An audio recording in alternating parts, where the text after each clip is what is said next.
Saudara-saudara terkasih, kita bersama-sama tamasi minggu biasa yang ke-30. Itu berarti kita tinggal 3 minggu ke depan.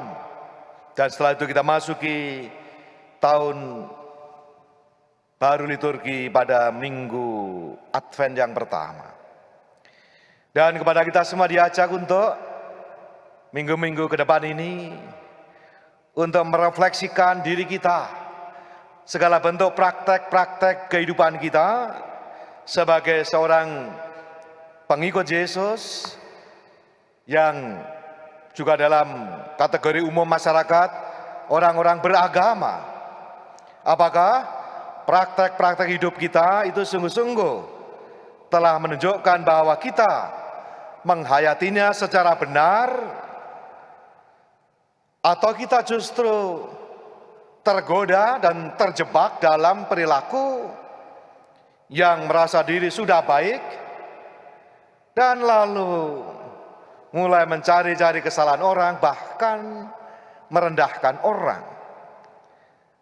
Kita diberikan cermin hari ini oleh Tuhan Yesus dalam Injil untuk ngajak. Itulah pentingnya kita manusia perlu cermin, ya. Karena kita nggak bisa melihat diri kita sendiri. Maka kita perlu cermin yang gede supaya kita selalu bisa melihat apakah kita sudah benar atau kita sesungguhnya masih jauh dan masih banyak yang bisa kita lakukan. Apakah praktek-praktek yang kita buat itu sungguh-sungguh sudah sesuai dengan yang Tuhan kehendaki pada kita semua. Nah, kita tahu di dalam hidup beragama apapun ada pilar-pilar dasar, praktek-praktek dasar yang ada kita temukan dalam berbagai macam agama di dunia ini. Setidaknya ada 3 pilar penting, yaitu doa atau ibadat. Yang kedua puasa, mati raga dalam berbagai macam bentuknya. Dan ketiga adalah amal kasih atau sedekah atau perbuatan baik, berderma. Nah, itulah 3 pilar penting dalam hidup beragama apapun. Dan kita tahu di dalam mengawali setiap kali Rabu-Abu, kita diingatkan karena praktek yang diharapkan dari kita semua, yang sampai tidak hanya lahiriah, apalagi untuk pencitraan diri, tetapi sungguh-sungguh yang hakikat, yang esensial, yang mendasar, yang hakiki, yang hanya kita sendiri yang tahu dan Tuhan. Praktek-praktek yang ada di dalam hidup kita. Tadi diingatkan juga di dalam bacaan Injil tadi, bagaimana doa yang benar dan doa yang dibenarkan oleh Tuhan. Tadi kita melihat bagaimana doa, kita bisa melihat doa-doa kita. Apakah doa-doa kita doa-doa yang narsis? Doa tapi berpusat pada diri sendiri. Nah, itu sudah bukan doa. Doa itu pusatnya Tuhan. Doa itu membangun relasi dengan Tuhan. Kalau yang menjadi fokusnya, pusatnya aku dan aku, ya itulah doa narsis. Padahal kita diajari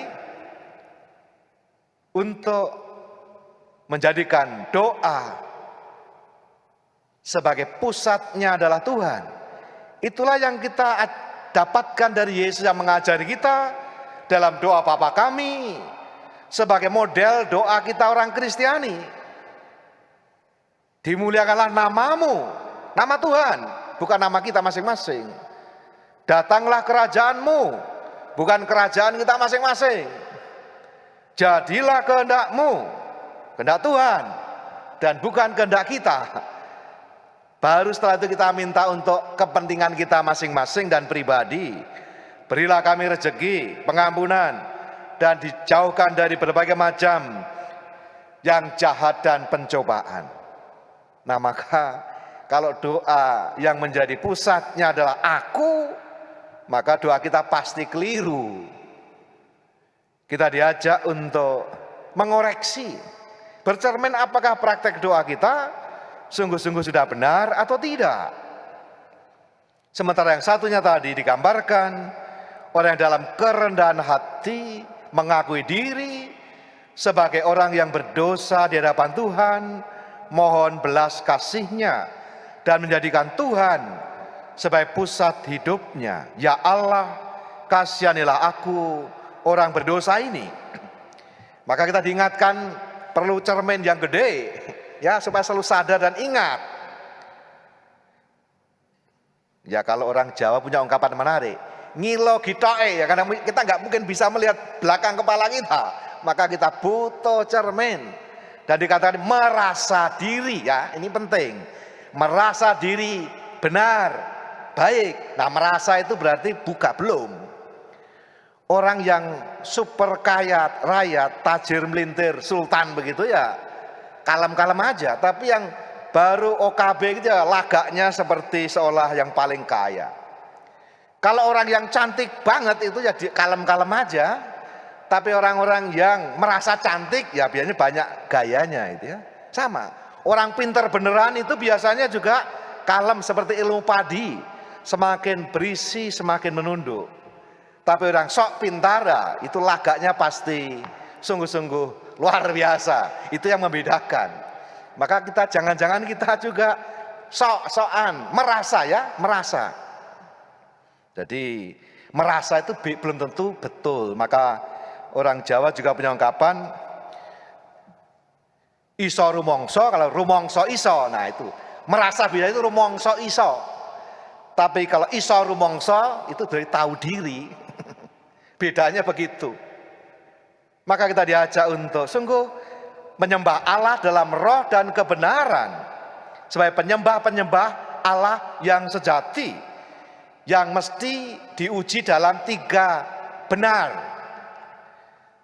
Benar ajarannya, benar ibadahnya, doanya, dan benar tindakannya, prakteknya. Dalam istilah ortodoksi, benar ajarannya, ortolatria, benar ibadahnya, doanya, benar tindakannya atau prakteknya, ortopraksis. Nah, kalau benar 3-tiganya, baru kita boleh merasa sudah bertumbuh. Tapi itu pun belum menjadi alasan, tidak menjadi alasan kita untuk merasa diri lebih baik. Kita diajak untuk sampai dari hal beragama yang sifatnya formalitas, kewajiban, yang kadang-kala rutinitas, yang tidak berdampak apa-apa dalam diri kita, menuju hidup beriman sejati, atau dalam istilah Santo Yohanes, menjadi penyembah Allah dalam roh dan kebenaran. Itu berarti apa?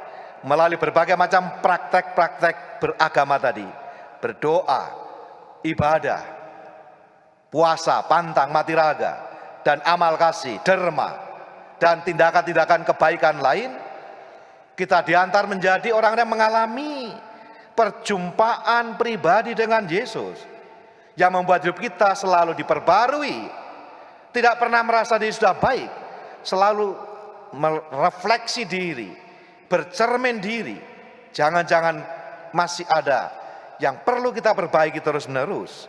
Itu berarti menjadi sumber perubahan baik, perubahan personal, pribadi, komunal, komunitas bersama-sama, maupun perubahan struktur institusional. Inilah yang diharapkan dari kita semua. Kalau kita pada hari-hari dalam bulan ini, bulan Oktober, kita devosi kepada Bunda Maria dengan rosario. Nah, harapannya apa? Dari aspek devotif ini membuat kita menjadi aktif, tergerak oleh belas kasih, dan karena itu terjadi yang namanya transformasi hidup. Jadi harapannya dari devotif bergerak menuju aktif dan transformatif. Nah, inilah roadmap-nya, inilah jalannya. Kalau tidak, kita bisa jatuh pada apa yang dikritik Yesus terhadap praktek yang dihayati oleh orang-orang Farisi. Kalau itu kita lakukan terus-menerus, maka moga-moga kita sendiri nanti juga sama seperti Santo Paulus. Aku telah mengakhiri pertandingan yang baik, aku telah mencapai garis akhir, dan aku telah memelihara iman yang benar. Dan sekarang tersedia bagiku mahkota kebenaran yang akan dikaruniakan kepadaku oleh Tuhan, dan juga kepada setiap orang yang merindukan kedatangan Tuhan. Nah, inilah yang diharapkan supaya kita sungguh-sungguh mengalami perjumpaan dengan Tuhan, mengubah hidup kita, bahkan mengubah situasi kita menjadi lebih baik. Dan itulah jalan yang dipilih atau diwartakan oleh Gereja Agus Panggung Jakarta dengan semboyan semakin mengasihi, semakin peduli, dan semakin bersaksi. Dan itulah kesaksian yang diharapkan dari kita semua sebagai murid-murid Yesus. Justru karena benar ajarannya, benar ibadahnya, benar praktek dan kelakuannya, dan begitu kita bisa menjadi saksi-saksi yang terpercaya. Dan kalau kita bersehari merayakan hari Minggu Misi yang ke-96, dalam pesannya Paus Fransiskus mengajak dan memimpikan gereja yang misioner. Ini yang disampaikan kutipan dari pesan Bapak Suci Fransiskus dalam Minggu Misi Dunia. Saya terus memimpikan gereja yang sepenuhnya misioner, dan era baru aktivitas misioner di antara komunitas-komunitas Kristiani. Saya mengulangi keinginan besar Musa bagi umat Allah dalam perjalanan mereka. Ah Tuhan, kalau seluruh umat Tuhan menjadi nabi, sesungguhnya kita semua di dalam gereja telah menjadi diri kita karena rahmat pembaptisan, para nabi, saksi, misionaris Tuhan, oleh kuasa Roh Kudus diutus sampai ke ujung bumi. Maria Ratu Misi, doakanlah kami. Kita mohon rahmat Tuhan dengan pengantar Bunda Maria, supaya kita sungguh-sungguh boleh menjadi murid-murid yang sejati, yang datang setiap kali ibadah memuji Tuhan, pulang melayani sesama dengan bersaksi. Kita datang memuji Tuhan, kita pulang melayani sesama, semakin menjadi saksi Kristus.